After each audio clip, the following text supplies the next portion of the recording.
네, 서정빈 변호사 나와 있습니다. 앞서 보도를 보셨지만 이배용 전 국가교육위원장 오늘 특검에 나왔는데요. 어떤 의혹을 받고 있는지 다시 한번 좀 정리를 해보죠. 네, 이제 한 줄로 요약을 하자면 매간매직 의혹을 받고 있는 건데 특검은 이제 앞서 김건희 여사의 모친 최은순 씨가 운영을 하는 요양원에 대해서 압수수색을 진행을 했었습니다. 그런데 여기에서 이 금거부기 그리고 이 전 위원장이 윤 전 대통령 부부에게 쓴 것으로 보이는 당선 축하 편지를 발견을 했습니다. 그렇기 때문에 윤석열 정부 초기에 이 전 위원장이 김 여사 측에게 이 금거부기를 건네고 인사를 청탁했다라는 의혹이 불거진 거고요. 사실 이제 금거부기 외에도 전통 한지 공예품이라든가 혹은 뭐 세안도 복제품과 같은 그런 물품들을 국가교육위원장 임명 전후로 전달했다 혹은 전달 시도가 있었다라는 의혹들도 나오고 있는 상황입니다. 네. 근데 뭐 보도를 보니까 선물을 한 사실은 인정했다. 뭐 이런 얘기도 있더라고요. 그러면 피의자로 신분이 바뀔 가능성은 어느 정도일까요? 현재로서는 참고인 신분으로 조사를 받는 상황이긴 하지만 결국에는 이제 피의자 신분으로 전환이 될 것이다. 가능성이 상당히 높다라고 보고 있긴 합니다. 다만 이제 그때까지 시간이 얼마나 걸릴지 곧바로 전환이 될지 이 부분은 조금 지켜봐야 되지 않나라는 생각이 듭니다. 사실 보시는 분에 따라서는 금거북이와 같은 그런 물건도 확보를 했고 또 특검이 이제 이 전 위원장에 대한 주거지에 대한 압수수색이라든가 혹은 국가교육위원회의 사무실 압수수색 이런 관련자들에 대한 압수수색도 실시를 했으니까 사실상 피해자로 전환을 충분히 빨리 할 수 있는 것 아닌가. 특히 또 최근에는 금품의 그런 전달 정황들을 보여주는 듯한 그런 문자 내역들도 확보가 됐기 때문에 빠르게 피의자로 전환할 수 있는 것 아닌가라는 생각을 하실 수도 있습니다. 다만 이제 시간이 조금 소요될 수 있다라고 보는 부분은 결국 이제 이배용 전 위원장에 대한 의혹이 본인에 대한 범죄가 성립되기 위해서는 단순히 김건희 여사에게 물품을 전달했다 혹은 인사를 부탁했다라는 점만으로는 사실 충분하지 않습니다. 네. 이 김건희 여사 같은 경우에는 공직자가 아니기 때문에 그렇습니다. 그래서 실제로 이제 인사청탁이 있었다라고 한다면 그 내용이 윤 전 대통령에까지 들어갔다라는 점을 입증을 해야 되고 그래야 이제 뇌물공여죄가 성립을 하게 되는 상황이기 때문에 이 점에 대해서 특검에서 수사가 조금 더 필요하다라고 본다면 아무래도 피의자 신분으로 전환될 때까지는 시간이 더 소요가 될 수 있다. 다만 그럼에도 불구하고 뭐 지금까지 그런 의혹들을 봤을 때는 결국 시간이 조금 지난다 하더라도 결국에는 피의자로 전환될 가능성이 상당히 높다. 이렇게 개인적으로 전망을 하고 있습니다. 네, 시간은 좀 걸리겠지만 피의자로 전환될 가능성이 높다 이런 말씀이시고 그리고 김건희 여사의 고가 물품 수수 의혹이 또 불거졌습니다. 이 특검이 포착했다는 새로운 단서는 어디에서 나왔나요? 네, 일단 대통령 관저를 이전을 하면서 21g이라는 특정 인테리어 업체에게 공사를 맡기는 그런 특혜를 줬다라는 의혹과 관련해서 새로운 단서를 포착한 것으로 보입니다. 특검이 이제 오늘 압수수색을 진행을 하면서 윤 전 대통령 부부의 자택 그리고 해당 업체의 사무실 등에 대해서 압수수색을 진행을 했는데 이 영장에 적혀 있는 내용이 상당히 의미가 있습니다.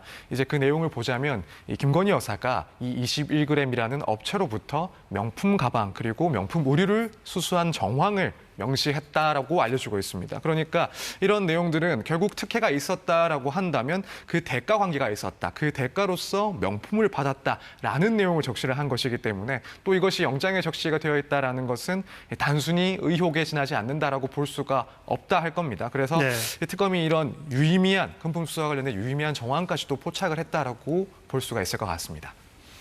여기에 대해서 김 여사 측이 그 보석 신문을 앞두고 특검이 압박을 행사한 것이다. 뭐 이런 입장을 내놨더라고요. 어떻게 보십니까? 네, 일단 뭐 주장을 조금 정리를 해보자면 김건희 여사 측에서는 우선 이번이 네 번째 자택에 대한 압수수색이기 때문에 과잉한 수사다. 또 한편으로는 다음 주에 보석 신문이 있을 예정인데 여기에 대해서 불리한 여론을 조성하기 위해서 또 법원의 그런 판단에 부정적인 영향을 주기 위한 전략적인 압박이다라고 반박을 했습니다. 네. 물론 현실적으로 부정적인 영향을 줄 가능성이 상당히 있다라고 봅니다. 다만 개인적으로 결국에는 부당한 압박을 하기 위한 목적이라기보다는 강제 수사 필요성이 있기 때문에 진행된 그런 절차라고 보는 것이 타당하지 않나라고 네. 생각이 됩니다. 특히 이런 특혜 의혹을 명확하게 규명을 하기 위해서는 단순히 친분 관계가 있었다라는 점으로는 상당히 힘들 수가 있는데 만약 그 대가로서 금품을 수수했다라는 사실이 입증이 된다면 이런 특혜 의혹에 대해서 보다 명확하게 입증을 할 수 있는 상황이 된 거고 그렇다면 특검 입장에서는 이런 정황이 상황이 포착되었다라고 하면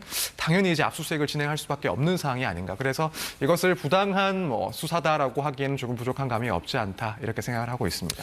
여기서 말하는 그 수사 비례성이란 말은 무슨 뜻인가요?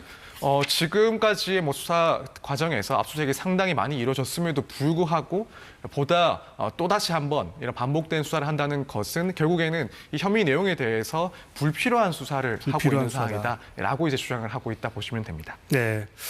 자, 그러면 이제 김건희 여사의 보석 신청에 대한 이제 신문이 있잖아요. 근데 이게 신청이 받아들여질까요? 숫자로 말하자면 몇 퍼센트 정도로 보십니까? 사실 변호사로서 상당히 어려운 대답이긴 하겠습니다만 그래도 굳이 따지자면 10중 8구는 기각 가능성이 높다라고 보고 있습니다.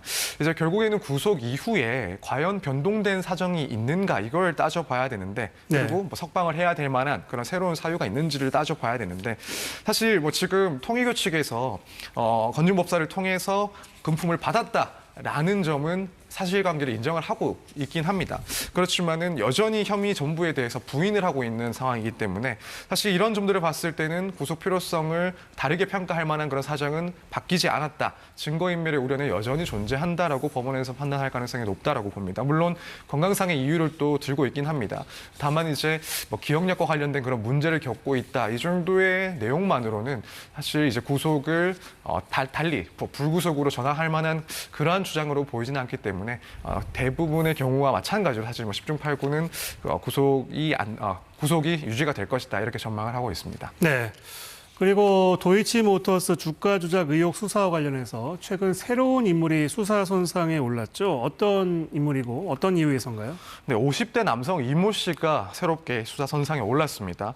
사실 과거에도 이미 도이치모터스 주가 조작 건과 관련해서 수사 대상이긴 했었는데 당시에는 검찰이 불기소 처분을 했던 사람입니다. 그런데 이제 특검이 지난 7월에 건진법사 전성배 씨의 법당에 대해서 압수수색을 진행을 하면서 김건희 여사의 과거 휴대전화를 확보를 했는데 이걸 포렌식해 보니 이 이모 씨와 수백 건의 그런 문자 메시지가 확인이 됐고 이 내용들을 봤을 때 이 도이치모터스 주가 조작 사건의 그런 추가적인 그런 혐의점을 입증할 수 있는 그런 증거들이 확보됐다라고 판단을 한 것 같습니다. 네. 또한 이제 김 여사의 그런 중요 의혹 중에서 이제 그런 핵심 관련 인물이 건진법사 전성배 씨인데 이 전성배 씨를 김건희 여사에게 소개해줬다라는 인물로 또 알려지고 있기 때문에 또 밀접한 관계라는 이야기도 나오고 있는 상황이라서 앞으로 이제 추가적인 의혹들 역시도 제기가 될 수 있는 그런 상황입니다. 그런데 이 인물이 지금 도주 상황이라고 하는데 어떻게 행방이 묘연합니까? 어떻습니까? 네, 그렇습니다. 지금 압수수색을 10월 달에 집행을 하는 과정에서 주거지에서 이제 도주를 했다라고 알려지고 있습니다. 별개로 또 음주운전으로 인해서 수배 상태였기 때문에 이제 경찰까지 당도를 하면은 구속될 가능성을 우려를 해서 도주를 한 것이 아닌가라고 보고 있는데 일단 특검에서는 이모 씨에 대해서 공개 수배와 같은 여러 가지 신속 검거를 위한 방법들을 검토를 하겠다라는 입장입니다. 네. 그리고 내일이죠. 윤 전 대통령과 김건희 여사의 재판이 비슷한 시각에 각각 잡혀 있습니다. 부부가 대면할 가능성은 없어 보이나요? 네, 매우 희박하다라고 보고 있습니다. 일단 중앙지법 같은 경우에는 전국에서 가장 규모가 큰 법원이기도 하고 이 두 사람의 재판부 그리고 법정이 모두 다르기 때문에 일단 대면할 가능성이 상당히 낮다. 특히 이제 법원에서 그리고 구치소 측에서도 아무래도 이제 혹시라도 발생할 수 있는 그런 경호상의 문제라든가 위험들을 고민을 했을 겁니다. 그래서 철저하게 두 사람의 동선이라든가 시간들을 분리하지 않았을까라고 생각이 됩니다. 그래서 결국에는 시간차를 두어서 출입을 시킨다거나 혹은 별도의 통로를 이용하게 하는 등의 그런 방법들을 검토를 했을 것이고 접촉을 원천적으로 차단할 가능성이 상당히 높다 이렇게 보여집니다. 지금 특검의 수사 기한은 언제까지입니까? 일단 특검마다 조금 차이는 있긴 합니다만 올해 말까지 이제 최대 연장을 했을 때는 수사가 진행이 될 수가 있긴 합니다. 사실 지금까지의 속도를 봤을 때 다른 일부 특검에서는 조금 더 시간이 필요하지도 않을까 이런 생각이 들긴 합니다. 만약 그렇게 판단을 하게 될 경우에는 또다시 이제 개정법을 통해서 수사 기간을 새로 설정하는 그런 방법도 강구가 될 수 있다 이렇게 보여집니다. 네, 서정빈 변호사였습니다. 말씀 잘 들었습니다. 감사합니다.